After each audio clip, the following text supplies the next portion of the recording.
నమస్తే మేడం. నమస్తే. మోడీ గారి సభలో కూడా బండి సంజయ్ గారు కన్నీరు గారుస్తూ కూడా నాకు ఏ సంబంధం లేకుండా నిరికిస్తున్నారని చెప్పేసి కూడా మాట్లాడడం జరిగింది. ఏం చెప్తాను?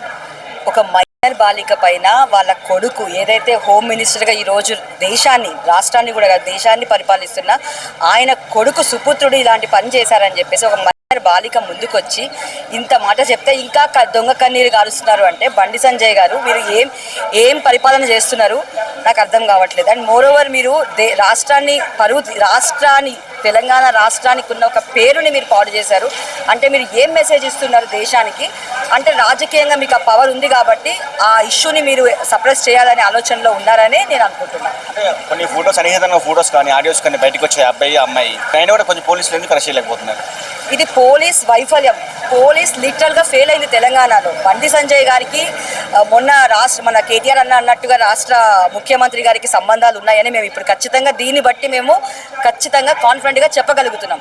ఎందుకంటే బాలిక పైన అత్యాచారం జరిగితే as per the legal 24 hours అక్యూజ్ని అరెస్ట్ చేయాలి. ఇప్పటి వరకు అది జరగకపోగా అట్లీస్ట్ 164 స్టేట్మెంట్స్ కూడా ఈ రోజు వరకు తీసుకోలేదు.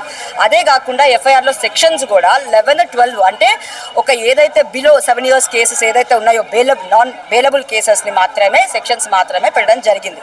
అంటే ఇది యాక్చువల్లీ అక్కడ అప్లికేబుల్ అయిన సెక్షన్స్ ఏంటి 7, 8 as per the complaint 7, 8 applicable. కానీ ఆ సెక్షన్స్ పెట్టకుండా ఈ 11, 12 పెట్టి ఎవరిని కాపాడాలనుకుంటున్నారు అంటే ఇందులో రాష్ట్ర ముఖ్యమంత్రి గారి పాత్ర కూడా ఎంతో కొంత ఉంది. అంటే మొన్న రాష్ట్ర ముఖ్యమంత్రి గారు ఏమన్నారు, తప్పు చేస్తే ఎవరైనా నేను శిక్షిస్తా అని ఒక స్టేట్మెంట్ ఇచ్చారు ముఖ్యమంత్రి గారు.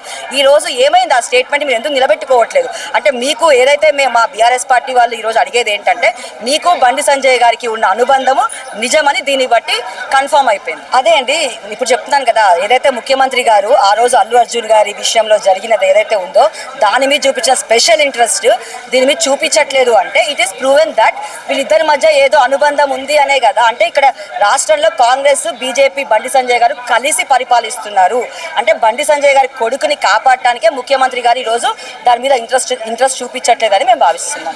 ఏం చెప్తారు? మా కొడుకు ఇంతకుముందు వీడియోస్ కూడా వాళ్ళ ఫ్రెండ్స్ కొట్టడము చాలా వీడియోస్ వైరల్ అయ్యాయని ఆయన ప్రవర్తన గురించి ఆయన ఇప్పుడు వచ్చే కేసు గురించి ఏం చెప్తారు? ఫైనల్ అదే అండి ఇది ఒక సెక్షువల్ కింద పెట్టారు కానీ అసల్ట్ యాక్చువల్గా బాలికని పలు చోట్లకి తీసుకెళ్ళి ఆ అమ్మాయిని కొట్టడం కావచ్చు రకరకాలుగా ఇబ్బంది పెట్టడం కావచ్చు చేశారు కాబట్టి ఖచ్చితంగా దీంట్లో సీరియస్గా యాక్షన్ తీసుకోవాలి.